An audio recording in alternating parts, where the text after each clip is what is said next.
Welcome to Up Front with Linda. I'm Linda Zern, your host, and today I have with me as my guest Stephen LaMarche, Superintendent of the Bourne Public Schools. Thank you very much for being here today. Thank you very much for having me. This is a great opportunity for us to talk, as we did a show earlier when I was first hired as superintendent, and now we have a chance to talk about other things that are going on in Bourne Public Schools. So thank you very much. Oh, you're welcome. This is just an informational session today. You're here to talk about the new school project, and we both thought it would be a good opportunity for people in the public to hear the facts about the project and the school and why it's being done and that kind of thing. So that's basically what we're focusing on today, right? Right, great. I really appreciate the opportunity to talk about it, because I think it's really important to understand some of the facts around why we are here today. I want to start off by saying there's no question that every one of us in this community knows that this is a very costly project. It's a very expensive endeavor for us as a community, and it's going to, we know that we're at the will of the voters, but taking an opportunity like this to share some of the facts and some of the reasons why we're here today is a great opportunity for us. And again, that's why I really appreciate the opportunity to share what's going on with the Bourne Public Schools regarding the new school, or the Bourne School Building Committee. We had filed, there was a report in 2009, a Cecil report, that talked about the town-wide facilities and the need for them. Peebles Elementary School was not part of that report, because a few years prior to that, there was a feasibility report that was done around 2004, 2005, that Peebles needs to be replaced at some point in time. It identified a number of deficiencies, going back to a report from 1997 from Castle Booz Architects, and it was really in the pipeline for something at some point in time. So the Cecil report excluded Peebles for that reason, because there were already studies that were done, and I agree with it. There's no need to do redundant studies at that point in time. But we're at this point now because in 2012, we started filing with the School Building Authority in Massachusetts, which is a funding agency to provide grants to communities, because these are very costly construction projects, grants to communities to offset some of the cost of building a new facility for educating students. So we started applying 2012, 2013, 2014. Well, we were actually picked up on a 2012 filing in the 2014 era. And the state came, they did their own personal audit of it, and they identified that Peebles is in need. And prior to this, the Mass School Building Authority, the Building Authority, was a completely different program than what it is today. There was a lot of work done, like with the Bournedale School or the Bourne Middle School. A lot of work was done by the community prior to getting involved with the funding authority, but now the funding authority has a very prescribed process that they ask you to go through as a community in order for them to provide you with the large grant. They identified with us a large number of deficiencies within the facility. Some of them are that the building is sinking on the backside. Some of the people in town will remember that there were some, the brick fascia in the backside of the building had collapsed in the mid-90s, and that was replaced at some point in time.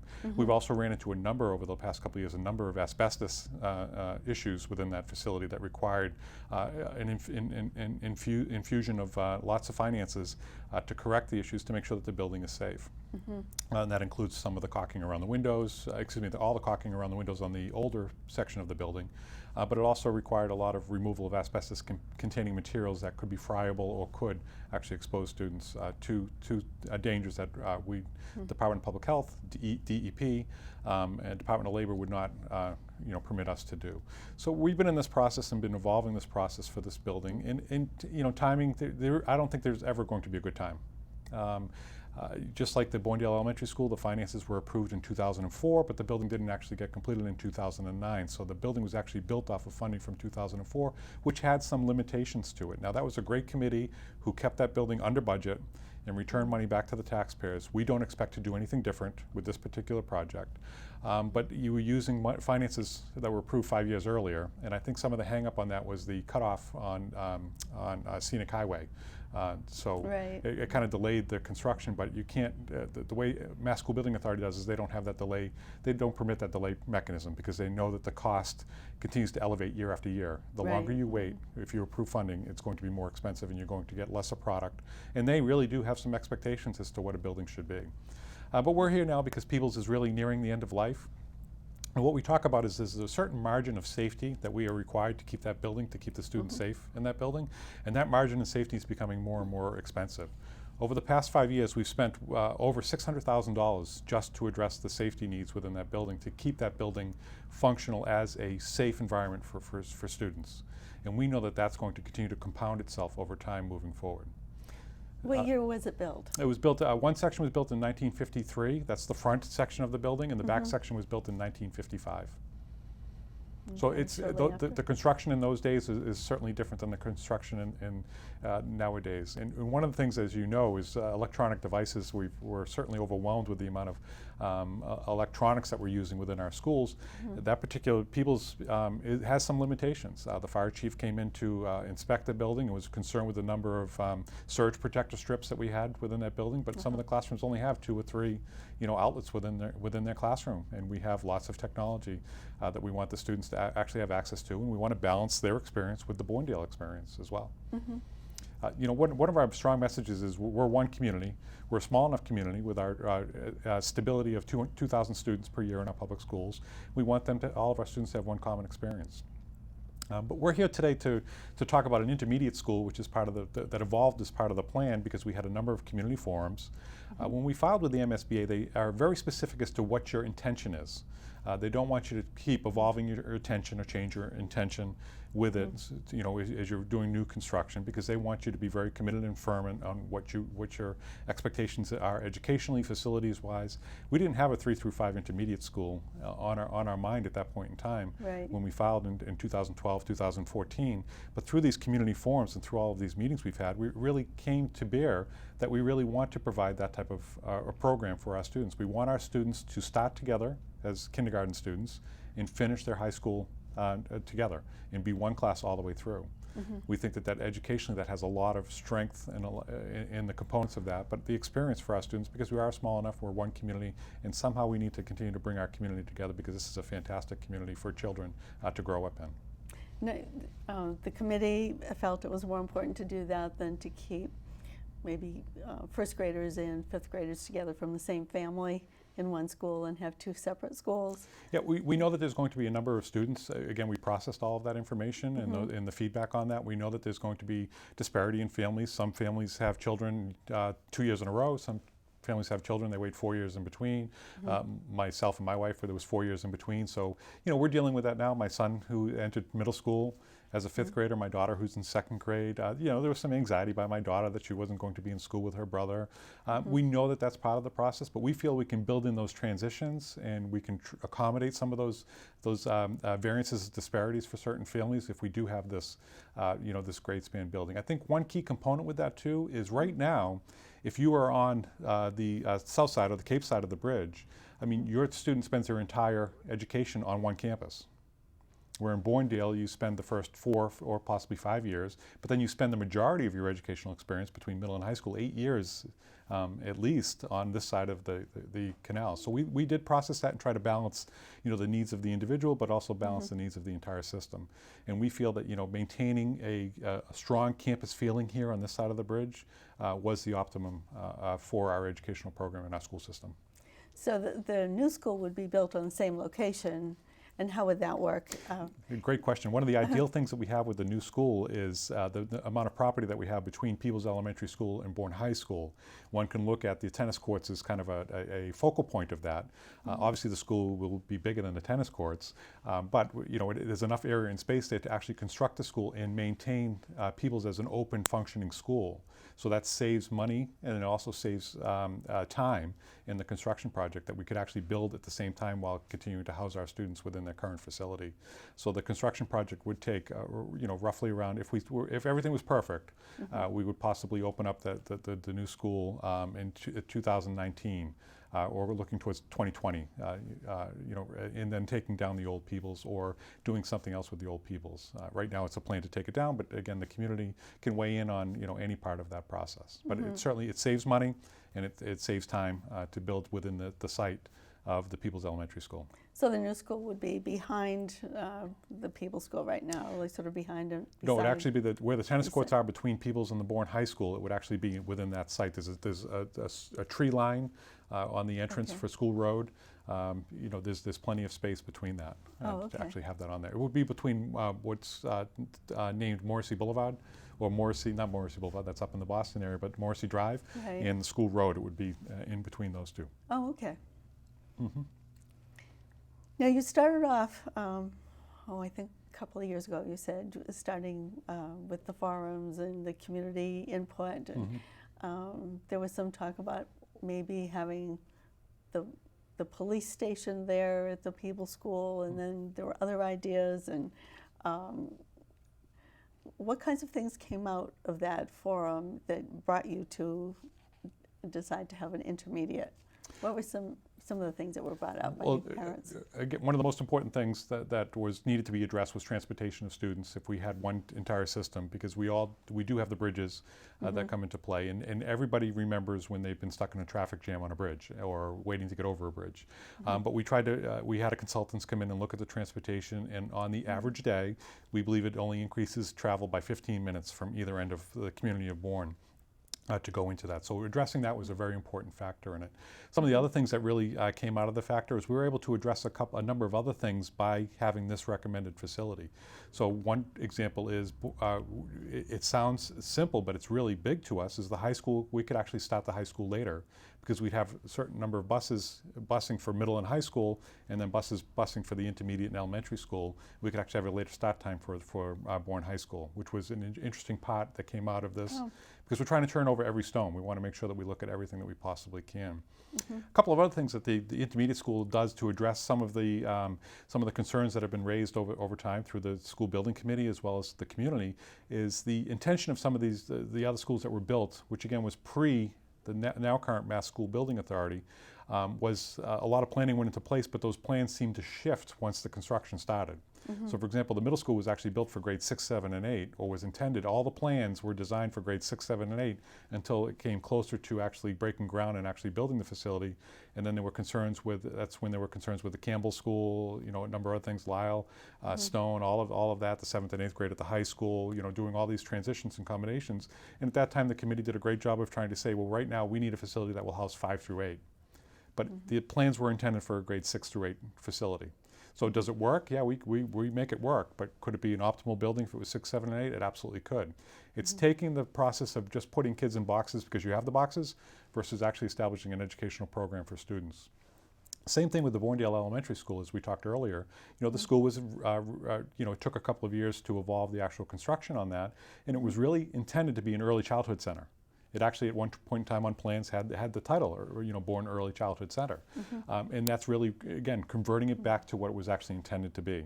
You have a half-size gymnasium, you have a smaller cafeteria, which is ideal for early childhood education.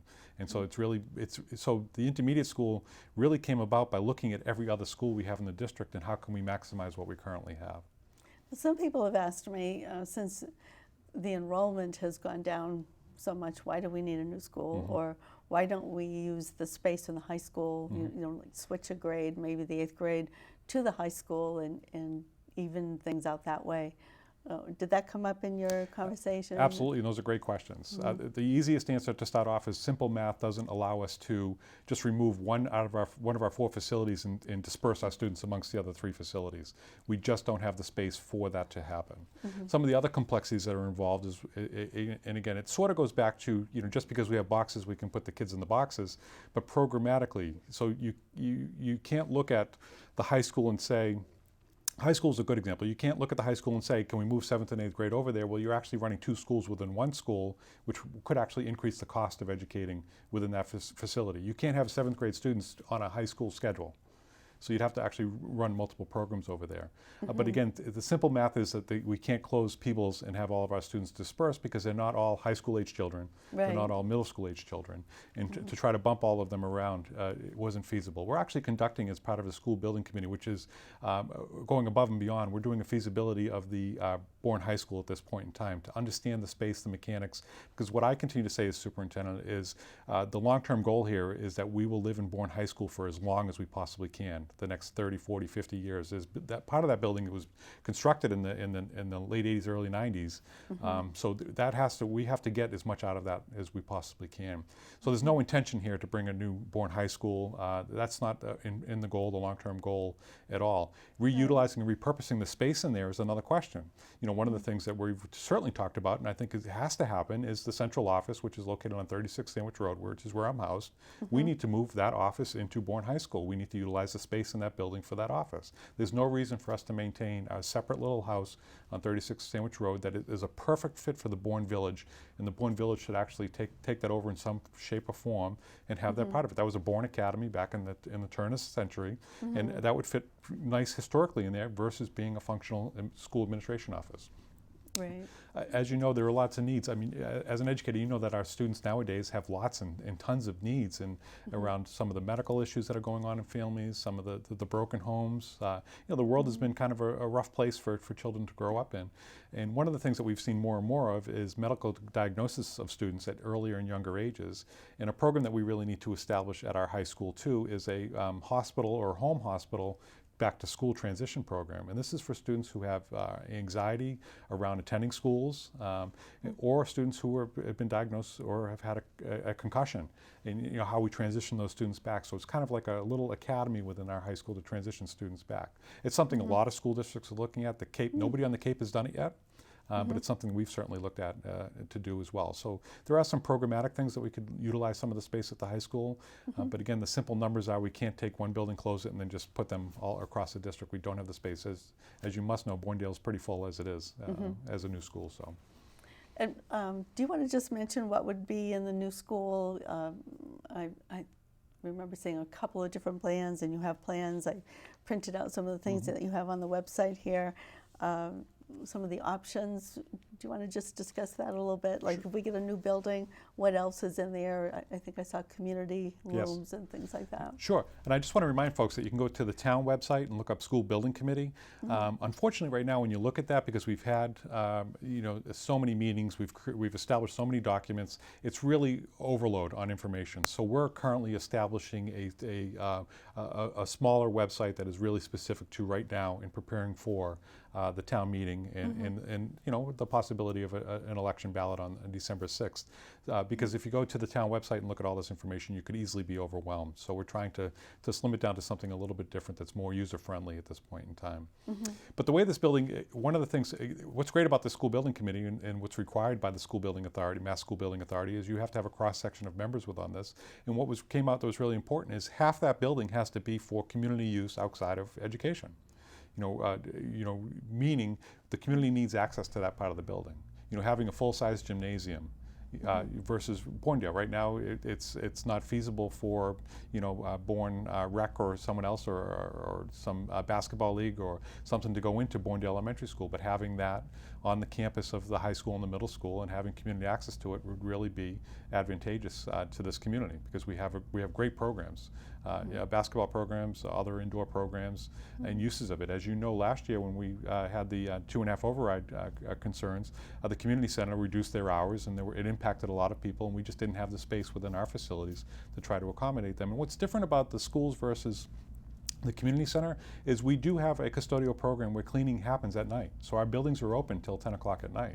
So we will have that opportunity for the community to be able to use it more frequently.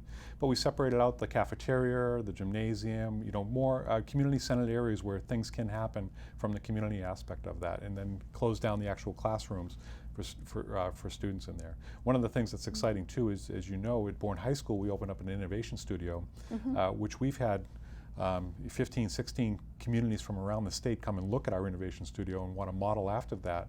This school will actually have an innovation studio for our intermediate and elementary students to access and to use as kind of a springboard as they come up through the middle and the high school into other more innovation. Because as you know, as an educator, hands-on is really an optimal way for students to actually learn and put things together and become better students. I did see that article in the paper not too long ago about the studio. It was quite fascinating, and I did take a little peek one day.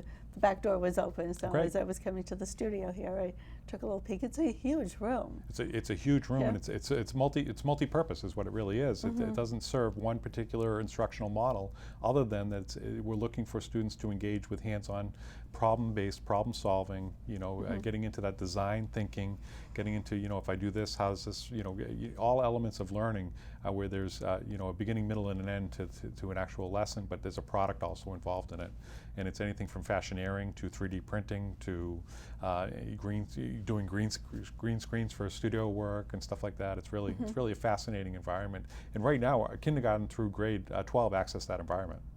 And as it's evolved over the time, time has become more limited, which is a good and a bad thing. But we really need an innovation studio for our intermediate, elementary and intermediate students as we continue to expand that type of a program.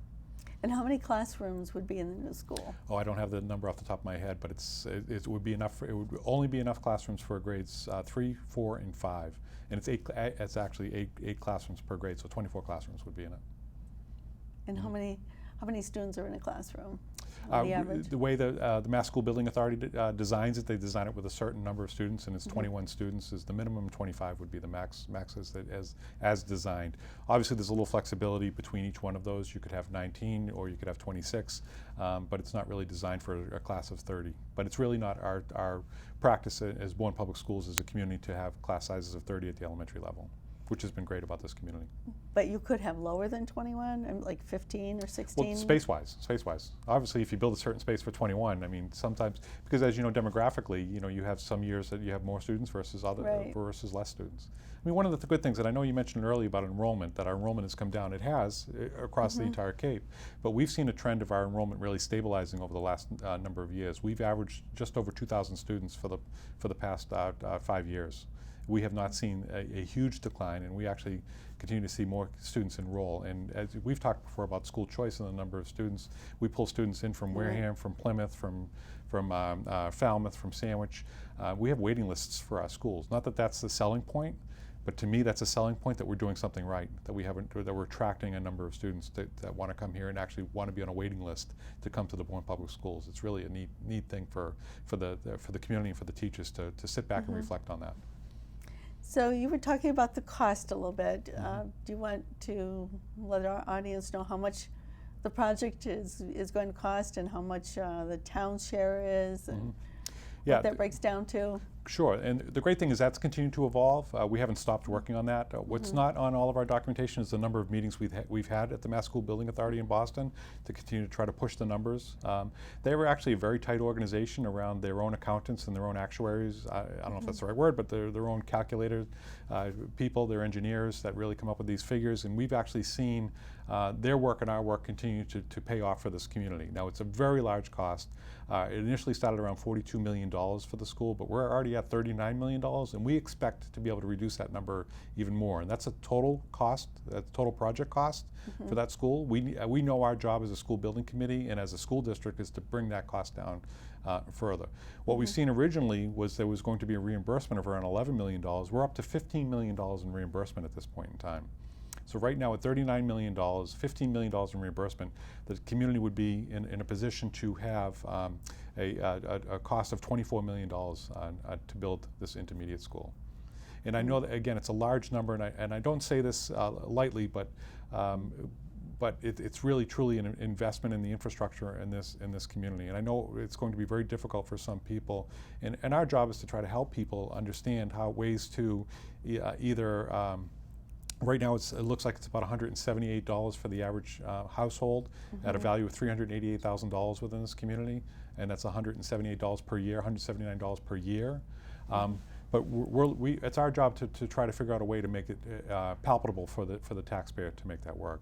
And if you think of the numbers, it's kind of with a reimbursement of around $15 million, when you look at the police station, that's around $15 million. So, in essence, one person could say that this is kind of a BOGO. You buy one, get one kind of a process, because in order to approve the funding for the school, you have to approve the total amount of the school, and the reimbursement could actually pay for the police station. I think a very important point here is we're not in competition with the police station. We're not. We're actually in competition with 350 other districts across Massachusetts, because they're all, many of them are vying for public dollars with the Mass School Building Authority. Mass School Building Authority identified Peebles in need of being replaced. It's not something that they just decided, we'll pick Bourne out of a hat. They actually identified us as a need. So we're not in competition with the police department. We're in competition with the other communities across the state, and we're in tandem with the police station because the community has infrastructure needs. These reports have been done year after year with infrastructure needs, and truly, the longer you wait, the more it will cost. It's just the nature of how our economy works. We just have a couple of more minutes, but there was the question at the beginning when the talk started about a new school of putting an addition onto the Bournedale Elementary School. Why was that option dismissed? Or yeah, I'll be honest with you, and I was in favor of that. That was an option that I really thought would be really wonderful, because that would still continue to support the one community, one common educational experience, to put an addition on that building. But as you got into that a little bit more, because of the way the Bournedale School is built, there were certain aspects of it that you had to meet Mass School Building Authority requirements, so you'd have to actually renovate some of the existing building. Oh. And the Mass School Building Authority would not, because the Mass School Building Authority already funded that project and didn't get 50 years out of that project, the community would have to pay almost 100% for those renovations on that particular building. So it was cost prohibitive to break open that building, the envelope of that building, and build an addition onto it. So that's what that was, and it's a shame to me, because that was really the one that I thought would really be best for this community, because we have the land and the space over there, and we have a beautiful facility over there. But Mass School Building Authority didn't get the 50 years out of their investment in that building that they expect to get out of every construction project, and then Bourne would be on the hook to pay 100% of portions of that construction project.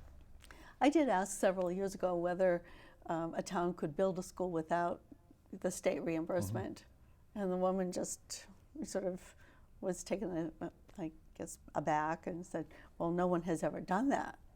And I said, but is it possible? And she said, well, yeah, I guess it's possible. Then you don't have to adhere to all the rules and regulations. You can make things, the way you want them, I guess. But I don't think anybody has It is done true. that. Yeah, it is true. You could build it on your own. You could go, which means you wouldn't have to adhere to MSBA standards. Now, MSBA standards are around space. It's not the construction materials. It's around space needs that they feel, and they're really in the business of building schools. So it's not that you couldn't do it. You could do it, and there probably would be some cost savings involved with that. But you're not sure if you would shortchange the educational environment for that. But it could be done. But another thing that's been suggested out there too is, what if we just write a check for $20 million as a community and just go fix one of the schools or something like that? Well, if you were to do that, once you open up a school, whether it's the Bourne Middle School you want to put an addition on there, or Bourne High School you want to put an addition on there, you have to bring the entire facility up to current code. So it's not as simple as just saying, let's put an addition worth $20 million. That $20 million would be eaten very heavily by bringing up any facility to current codes, which our facilities are under, are very safe, but they would not be able to match the current codes that we have, the construction codes that are out there. Well, thank you very much for being here today. We have about a minute left. So if you'd like to just let people know, I think you have another forum coming up. We do. September 20th, we have a 6:30 forum at Peebles Elementary School. We actually invited the PTA to come and attend that because it's the night of their board meeting. To have their board come. We look for other opportunities. There's going to be other things that are going to be happening. We're going to be continuing to share information. And we're really, as a school system, ready and willing to provide factual information for people who are looking for it and asking for it. So what I would encourage people to do is contact me, contact my office, contact anyone on the school building committee, go to the town website to look at all the school building committee information, and be ready for some other information to come out. So again, I really appreciate the opportunity, and I hope I can come back so that we can share some more as this continues to progress. Well, thank you very much for being here today. We'll probably have another session. Okay. Okay. Thank you very much. Thank you. Thank you very much.